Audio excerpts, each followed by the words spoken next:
Was Kathy Bates attached at the very beginning or No, she read the script. They said she loved it and wanted to meet. And I was dispatched to meet with her. And then everybody, from the studio was like, all right, go, charm her. You got this. Like, and I'm like, charm her. Like, I can't hardly charm my husband. Like, what am I going to do? Um, and, uh, and she gave me one of the biggest gifts of my career, which is that we sat down in this restaurant and she said, I love the script. I wouldn't change a word. Can we talk about the character? Welcome to Third and Fairfax, the official podcast of the Writers Guild of America West. I'm your host, Brian Gary.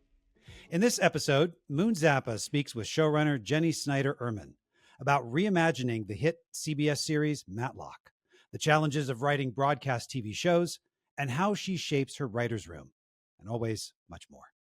Listen and subscribe to Third and Fairfax on Spotify, Apple, or Libsyn, and watch us on the Writers Guild of America West's YouTube channel.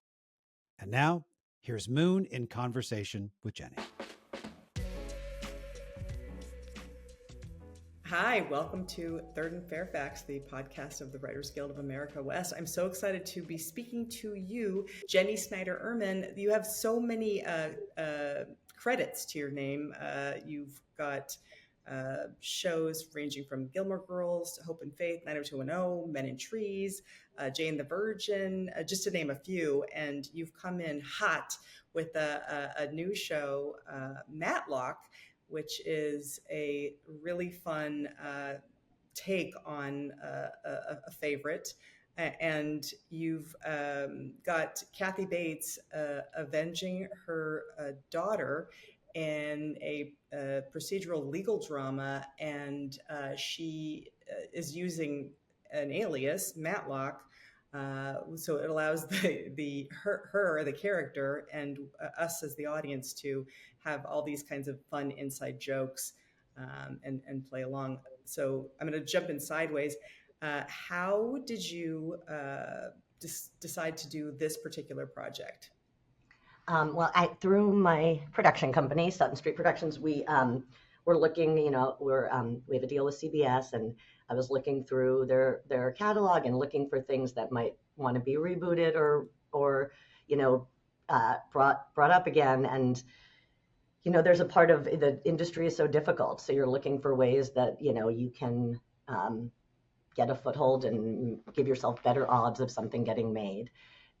So we looked through that. We saw Matlock was a title. I love legal shows, and we really just wanted to produce it. I thought I'll give it to another writer, and somebody will think of a take, and that'll be fun. And then we found out that another company already had it, Eric Christian Olsen's Cloud9, and so we thought, oh, forget it. And then they called and they said, you guys can be a part of it if you write it. And I thought, oh, well, that's not my plan. My plan was for me to, be an executive producer and someone else write it. But I never say no right away, even if like my gut, I just always force myself to take a long walk and just like let myself imagine the possibility. Because at the end of a long walk, if there's like so much more I'm thinking about and my mind is full and I have a path, then I'm excited to do it. And if after a walk, I'm kind of like, that was my journey through, but I'm not excited, and then I'll pass. So I was like, I'll just take a walk. I'll think about Matlock. What would I do if I was to do it? And by the end of the walk, I had this take. So I called them and I said, like, I could do it. This would be the version. And Eric said yes. And from there, I was the writer on it. And I was like very surprised that was the project I was doing next. But, you never know where the creative spark is going to come from. And I got really interested in, my question to myself as I'm taking this walk is why Matlock? Why Matlock? Why this title? What could you do that's interesting with it? And just sort of feeling like she's taking advantage of the title in the same way as I, the writer, am taking advantage of the title. Gives this sort of a meta layer to it all and lets me pay homage to the original without doing anything like the original. So it gets to be its own thing. And that was exciting to me and an exciting thing to try to navigate and to write. Your medium is television. I mean, you've done some other things as well, but it seems like primarily television is where you really love to be and you thrive. What does Yes. television give you that you get as a writer, as a creator? You know, there's a bunch of things. One is that, the writer's room. I love the writer's room, and I love working with a lot of really smart people and building something together. It gets made. If you're on a television show, I did one film when I was pregnant. I thought, oh, I'm going to want to stay home and write movies, and just, the length of that process and the my I wasn't just a part of any of it, and seeing sort of what it was when it was released was very different to the page, and I just felt so distant from that, and it didn't get my creative juices flowing in that way. So I came back to TV. It also reminds me of theater, where you're putting up something almost every week, and then it comes down, the sets come down, and then you have another. I love deep dives into characters too. Like, I love going deeper. I love having a secret, and then it's like, when that comes out, how is that more interesting, and making things more difficult, and these people so well, and you get to go on such a long journey with them. That's what I really love. I love just really diving deep into characters and who they are, and putting them in difficult situations, and having people try to be good people in a difficult world. Is sort of what I love, and I really love making it. And the writer gets so much say in TV in a way that you don't in movies, or I didn't. And that was my first job, and it felt magical when I got my first job, when I went from waitressing to a job in a writer's room. And it still feels magical to me, that I get to do this, and have met so many amazing people and get to build these worlds. And it's hard. It's hard, because I've been in the network space, and I keep dreaming of, like, when I go to streaming and I get to do 8 episodes, and I'm going to get to write them all first, and that's going to be amazing. And I always just keep finding myself back in these long, big orders, which take over your life. But I think that maybe that's just like, that's okay. I'm happy with where I'm at, and I don't write for the platform. I write for the material, and so I end up getting a lot. I end up doing a lot of episodes, which is exhausting, but you get to go really deep into terms of character. How do you, in general, map a whole story arc, a whole season? Do you plan for it to be multiple seasons, or do you just focus on the season that you're working with? And how did you map this particular franchise? I map most of the different projects, but in both this and in Jane the Virgin, I map the first season really intensely. You know where you're ending, like, so what's left to do in the second season. I don't go into depth in the second, third, fourth. I have an idea in my head of how many seasons the story would take to tell, and then I build the ending, the real ending of the whole show. So I know where it's ending. That's like my spine. That's the heart. That's the emotional place I'm going to. So I always know where I'm landing, and I know the whole journey.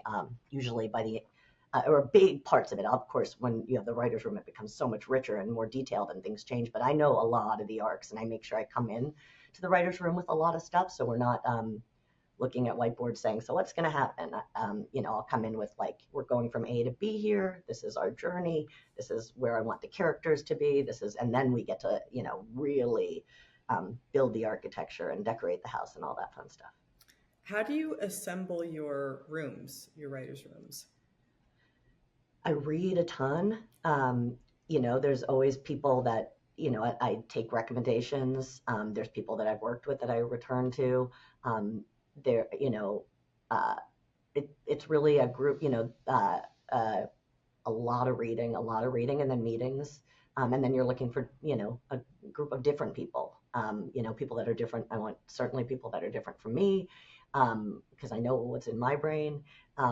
And I want different experiences, and it's really about the connection that you make, and it's different ingredients to make one dish together. And I want them to be nice people, good people, hard workers, passionate people. I want people that love to write. So, if I get samples that are 10 years old, it's usually, because I'm a very different writer than I was 10 years ago. So I want writers that continue to write.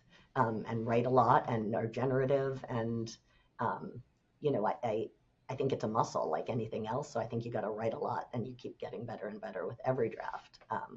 And you become quicker at breaking stories, and, you know, you can kind of see the math and the architecture. Okay, I can spike this in act 3, and then here's where, you know, I if we have a plot point, I usually know where it's going to end up landing in the show, because I've broken so many episodes of television. Like you said, you know, I've been on so many staffs.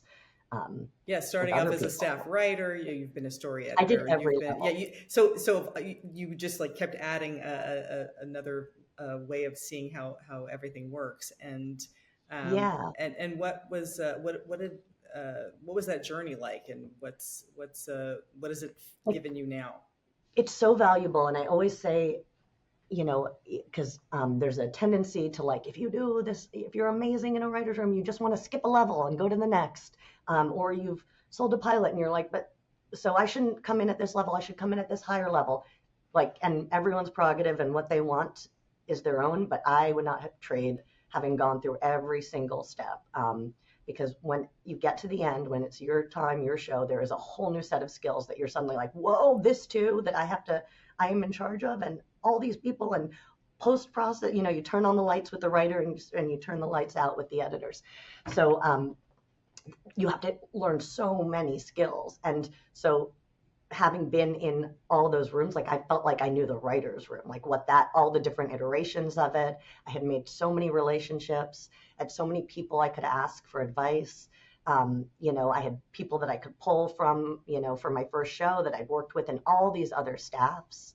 And I just think that journey is so valuable, like every step of it. And also, you know, when I'm looking to staff writers, if I look at somebody who's a co-EP and they've been on one staff for 3 years versus someone who went through that whole journey, I just know the person who went through that whole journey has a muscle that is like so conditioned to break story at the pace at which we need to do it at network, on a network show.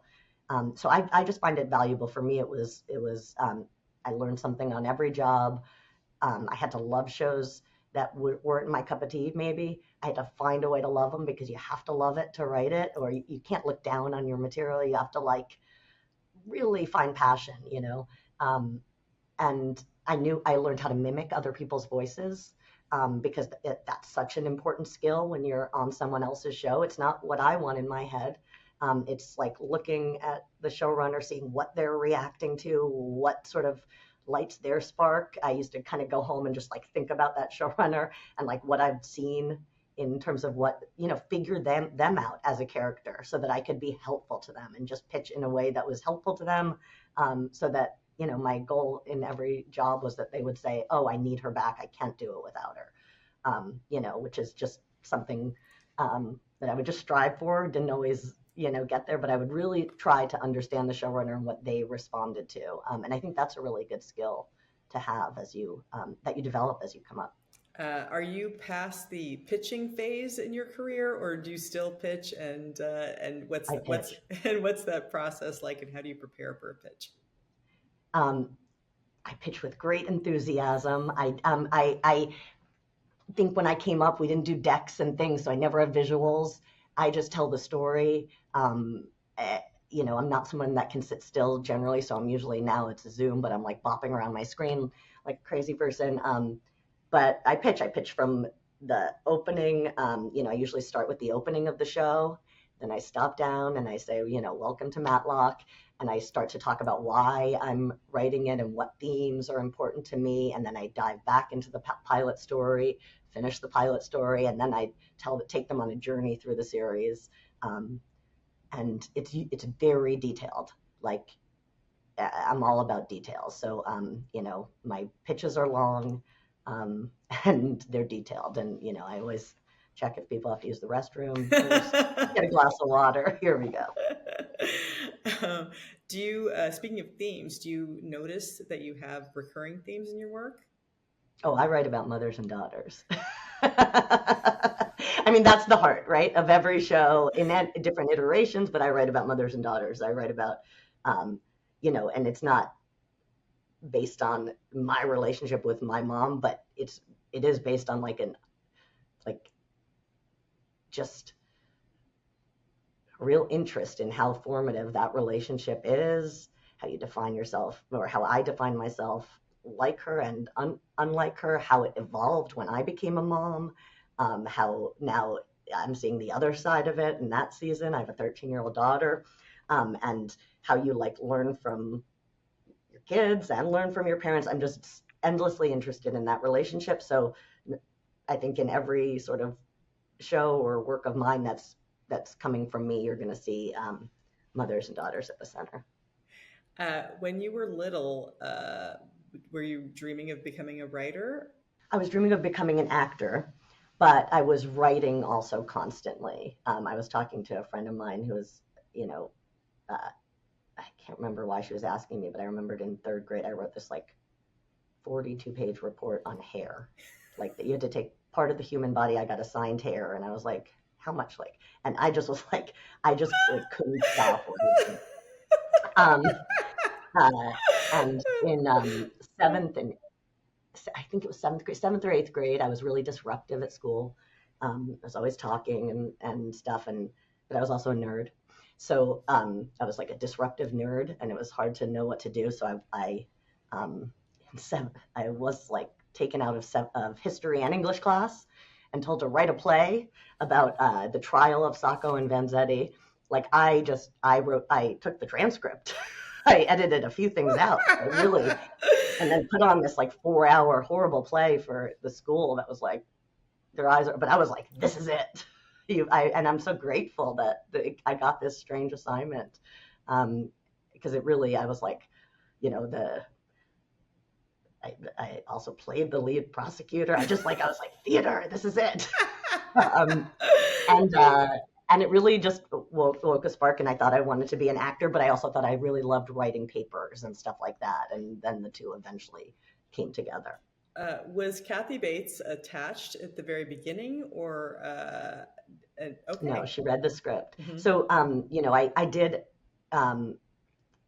initially say, and I'll always say like an archetype when, imagine Kathy Bates in the initial pitch. And I did say that. But then once I start writing, there's no one in my head, or I don't see people. I don't see it. I hear it. I hear the rhythms of dialogue, and I'm like kind of feeling my way through a scene emotionally, but it's all nebulous, who it is. And then when we sent her the script, they said she loved it and wanted to meet. And I was dispatched to meet with her, or they didn't say she loved it. She said that she would like to meet. And then everybody, from the studio was like, all right, go, charm her. You got this. And I'm like, charm her? Like, I can't hardly charm my husband. Like, what am I going to do? And she gave me one of the biggest gifts of my career, which is that we sat down in this restaurant, and she said, I love the script. I wouldn't change a word. Can we talk about the character? And we just started to talk. So she took all of my anxiety off the table. It wasn't about me trying to impress her. What it was us seeing if we had the same creative language, and how can we talk together about this? And our meeting it was a 1-hour meeting, 2-hour, 3-hour, we're sitting in this lunch place, and we were just talking so much, and also talking, what works for you on stage? What would you want this experience to be? It was what I was asking her. And we dove deep right away. We really did.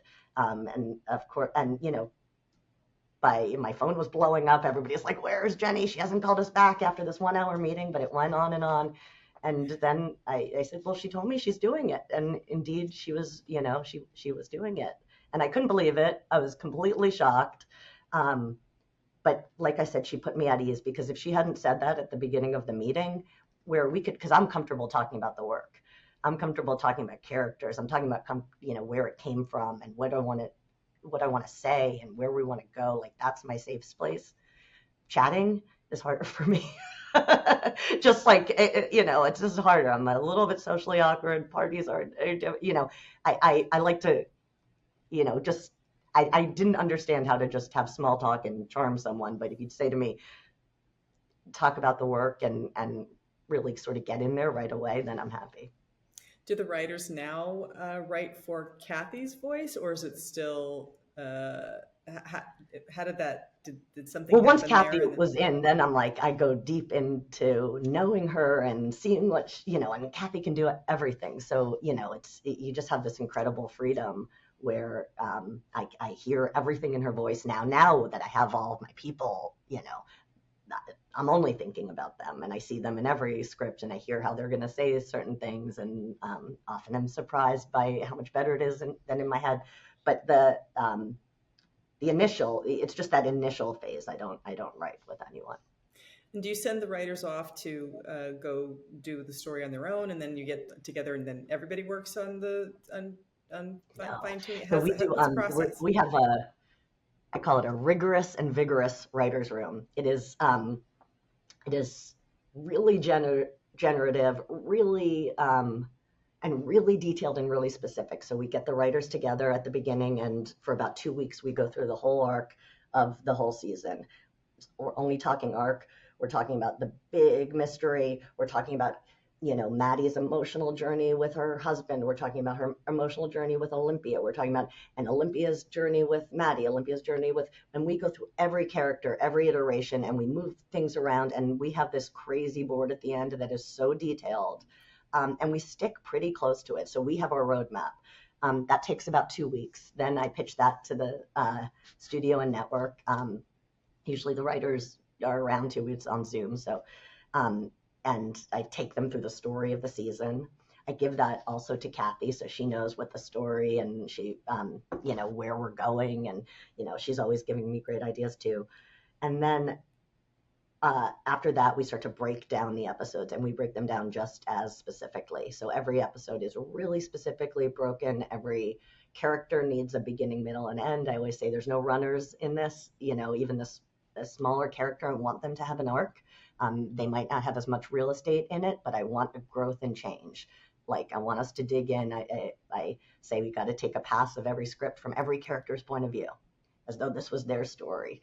So we break it really specifically in the writer's room, like so specifically, so that by the time we're going off on outline, you sort of have your outline, a lot of it, and what I always say is we're building the architecture, we're making sure the architecture is so sound, and then you can decorate the house. That's the fun part. So, that it's a very rigorous process. Then the outline, I take my pass, then same thing with the draft. Writer goes off and does it. I end up doing my pass, then I give it back to the whole writer's room. And I ask for every single person's notes on the pass, every single person's punch-ups, anything that bugged you. I take all that back with the writer. We go through it. We tighten it up again, and then I give it out to the studio and network. So my goal is that the writers note it so much and so heavily that we have made it into this sort of airtight thing that, there might be a few notes here and there, but it's going to work. Or it's going to be I never give anything half-baked. It's going to be the execution of how we want it to. Now, if you don't like that execution, it's not because it didn't make it. I always say, we are going to note it so hard that there won't be any notes left. And there always are, but in general, that has worked. And I do that with cuts too. Every writer gets the cut of the episode after I've done my pass, which is, I would say, 50 hours a week per episode, on top of the writing, on top of the room, all that stuff. And then I give it back to the writers, and then they give me all of their notes. And then I go back into a last pass with the editor where I try 90% of those notes. I make sure I go through it.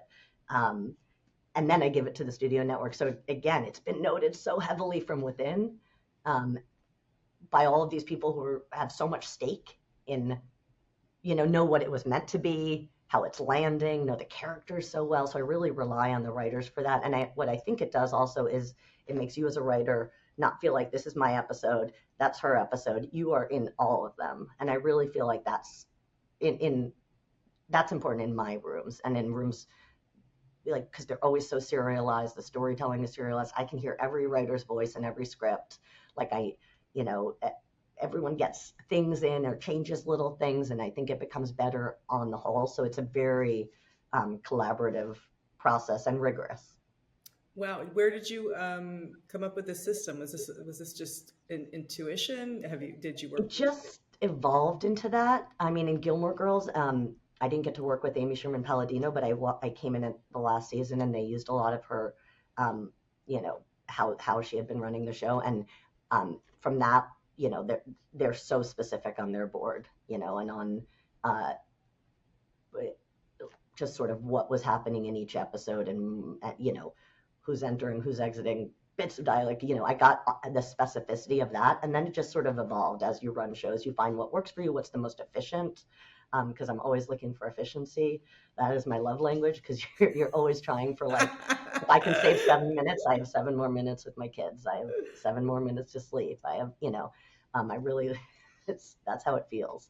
Right. So this just, I don't know, it evolved from that, but we did it all through Jane, and I really valued the process and the contributions of everyone, and so that's how we came into Matlock. Do you ever get writer's block?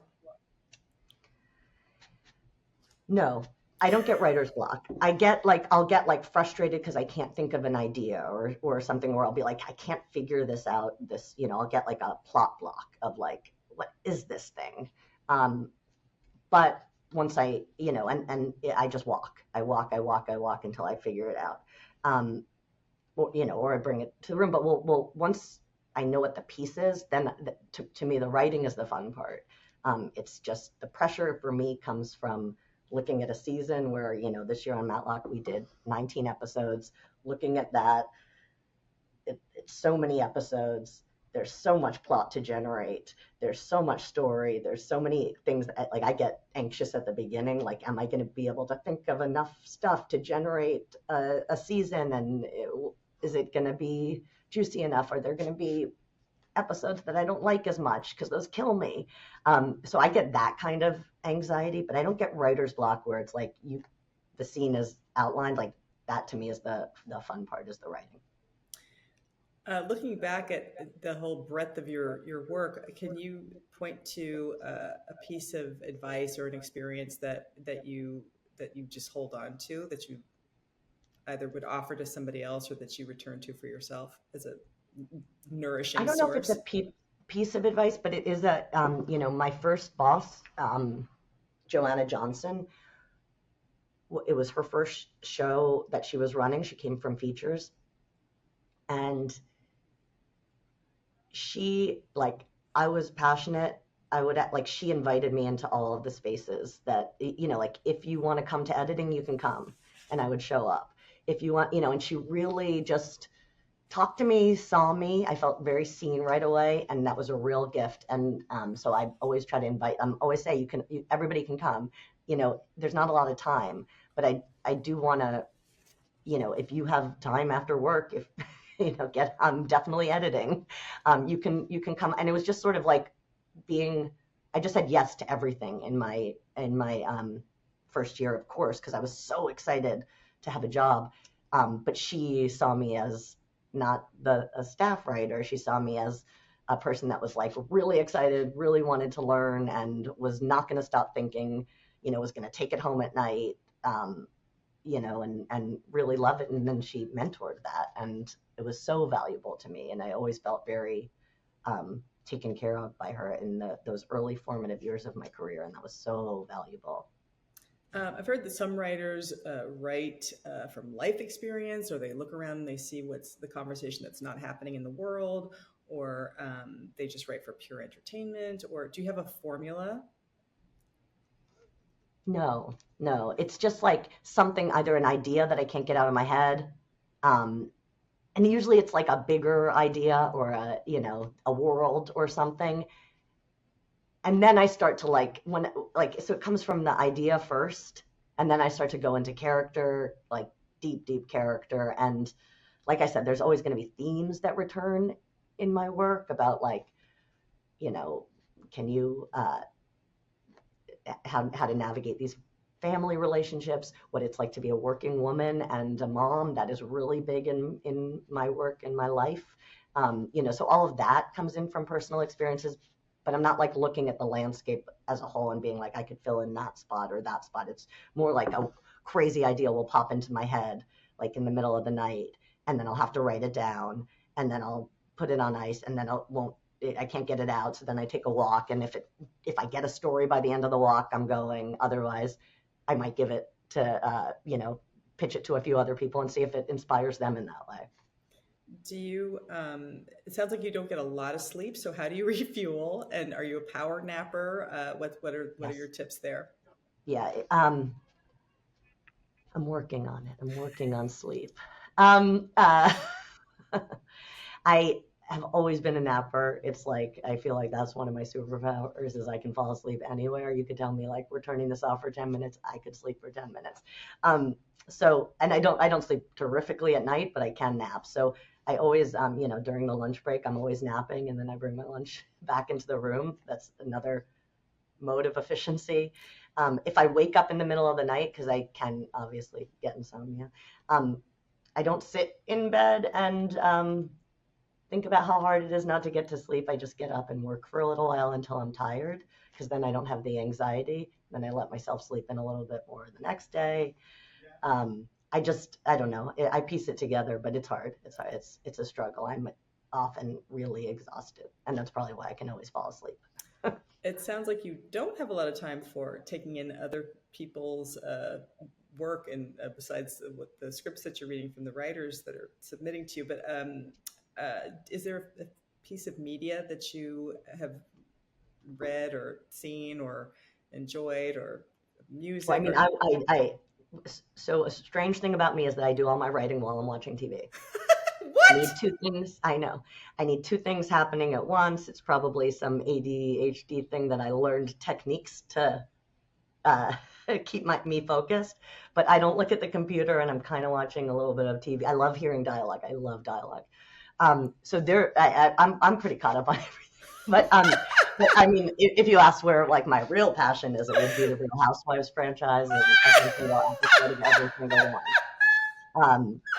But I always have something going on in my, doing one thing at a time is very difficult for me, in general. So, I don't sit in the writer's room. I'm always pacing around. I'm bouncing on balls. I'm making rugs. I make rugs just to keep my hands busy. What do you mean you make rugs? No, it's a weird. I know. During the pandemic, my daughter was like little, and she got a latch hook kit. And she was like, I'm not going to finish this. And can you finish this for me? And I was like, sure. And I was like, it was like my eyes popped open. So then I started buying these giant grids. And my office is like part writer's room, part like rug factory with like jars of yarn. I'm cutting yarn all day. I mean, they're here in the my writer's office too. There's jars of yarn. There's always grids. There's always a latch hook because I can do that while I'm talking. And what colors are you loving right now? I'm always in a sort of a blue-green phase, but I make them for other people. So it's really I'll look at your office, and then you'll hear from me in like 3 months. There'll be like a weird rug at your door. Why do you think your work lands with audiences and networks alike? Like, those are two amazing qualities. What do you think that they're responding to? Or do you get letters and they tell you what they're responding to? I think they're responding to a couple things that I like to have in all my work. I really like that pure entertainment sort of surprise or oh my gosh moment. Like, I love feeling that as an audience member. So I like to make sure it's really entertaining. And I also like to make sure it's really emotional, so that there's something real underneath, so that you really feel the characters and understand it. And then I like it to be funny. So I think it's that. I think in my, I think that's what people respond, is the combination of tones that I'm always sort of bringing in, that you can go from, funny and fast to all of a sudden really feeling a gut punch emotionally. Or that's what I've heard that, people respond to and like in general. And that's what I like to write, not one thing, but a piece that can have a bunch of different tones, and trying to balance them is the hard part, but the fun part. So the business has changed so much since you first began.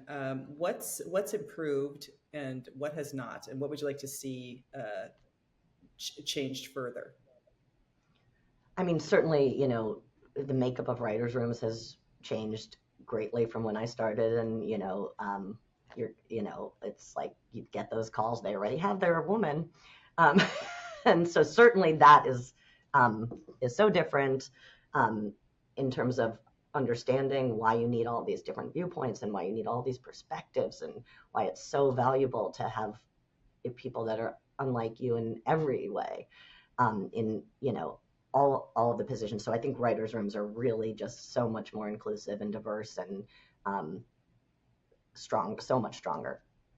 It's what's really hard now is that there used to be just a path, and because it used to be network, you could sit on those shows, if you did a good job for 5 years, 6 years, 7 years, and you're making over 100 episodes of something. So not only are you getting better at that muscle of writing and constantly writing and breaking story, you're also becoming a really good producer, and you're on set and you're understanding what that is. And then and now it's so segmented, or I've heard it segmented, because like I said, I work at network, or I'm in network now, that, you do these 8 episodes and then you don't know where your next job is coming from.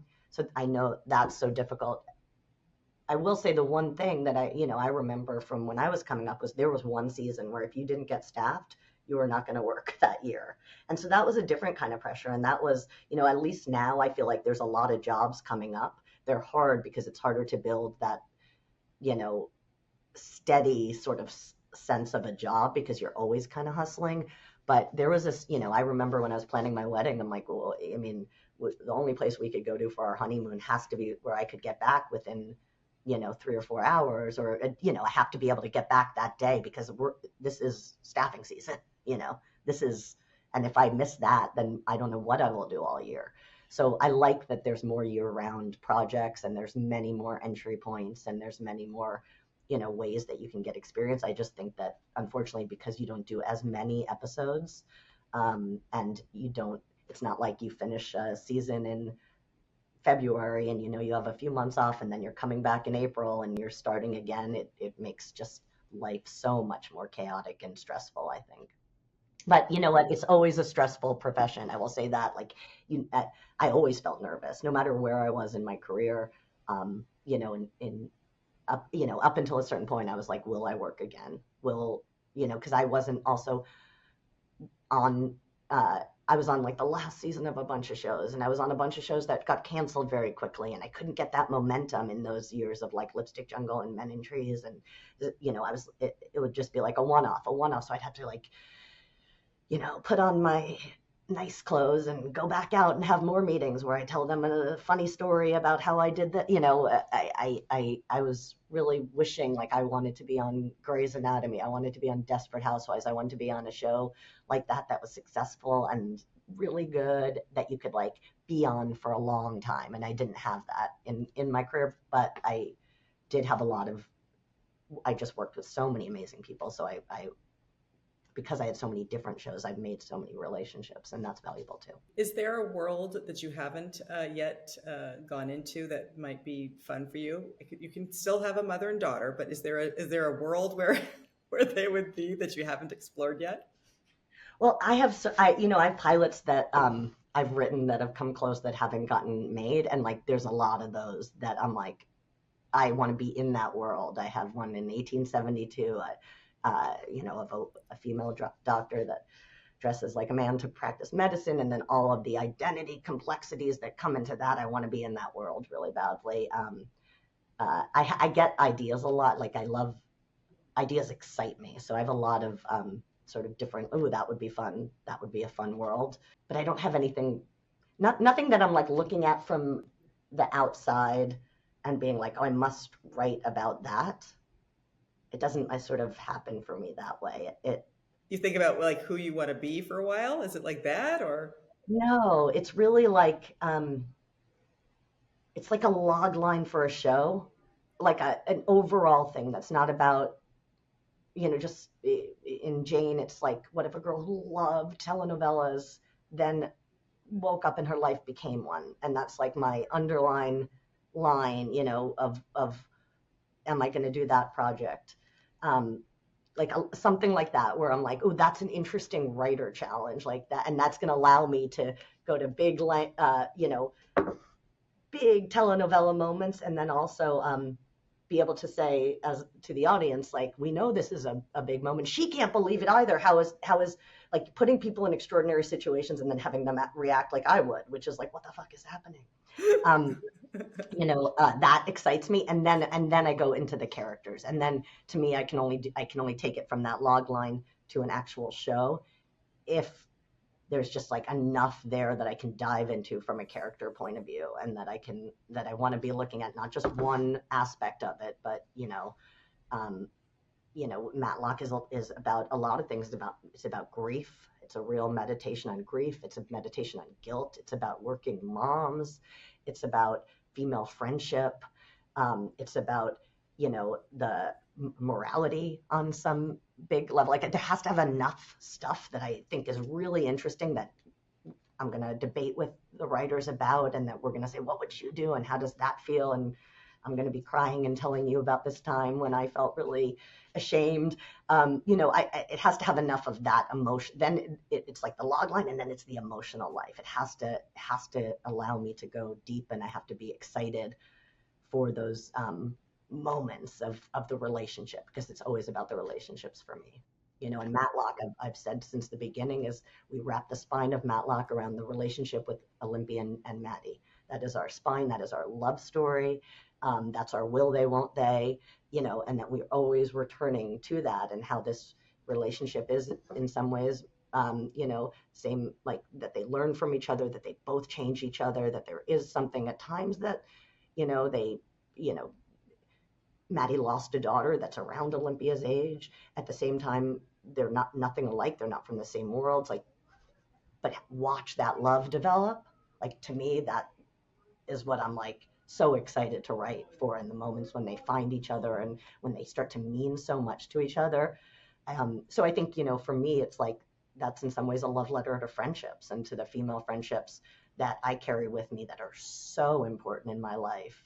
That are, my college friends. There's 6 of us that travel in a pack, and it's 20 something years. And like, those are my people, and have sustained me. So, it's really being like, oh, I want to write in that space. I think is what kind of fires me up. Did I answer the question? You did. And it was a wonderful answer. I'm also watching the clock, because I know you're about to actually get back into your writer's room. Day 3, season 2. It's very exciting. Congratulations. And while we have 2 seconds left with you, is there anything that we didn't cover that you would love to share? Maybe some advice for writers, or some North Star for somebody to think about? I think for me, the one piece of advice, and everyone's career is different, but I just, I remember I came to this sort of seminal moment in my career. I was on Hope and Faith. I had a writing partner who's wonderful and amazing, and but it wasn't, her dream. We were splitting up, but I was lucky enough that the showrunner said, you're going to stay on the show, just you, for that 3rd year. But I knew, like, I had no samples that weren't the 2 of us. So like that year, while I had a job, I wrote a single camera comedy, a multi-camera comedy, an original hour, a Desperate Housewife spec. I was just like, there's going to be no sample that they're going to say, does she have a sample for, that I won't say yes to? And that, like, yes, I have that. Yes, because I didn't know where that next job was going to come from. And I knew that my first 2 years I was known as part of a partner. So I was going to have to, like, prove myself as an individual. So, like, my goal is my advice is just to keep writing, because you're going to write that one thing that is both special to you, and people are going to see it, and it's going to be the right piece of material for the right show. And there's so much that's out of your control in this industry, but like, the writing is the piece that you can control. So, like, just keep doing it. Don't stop, even if, make sure you have the right samples for the career that you want to have. That is such amazing advice. This has been such a treat to get to speak to you. I think people are going to really love this episode. Jennie Snyder Urman. The show is Matlock on CBS, and but you're unstoppable, and it was just an absolute pleasure to get to talk to you today. So thank you. Thank you. You too. I really appreciate this. Thank you so much. Thanks for listening to this episode of Third and Fairfax. You can listen and subscribe to Third and Fairfax on Spotify, Apple, and Libsyn, and watch us on the Writers Guild of America West's YouTube channel. If you like this episode or have a comment, email us at podcast@wga.org. Also check out writtenby.com, the Guild's online publication, for more on writer craft, career, and union life. And see you next time.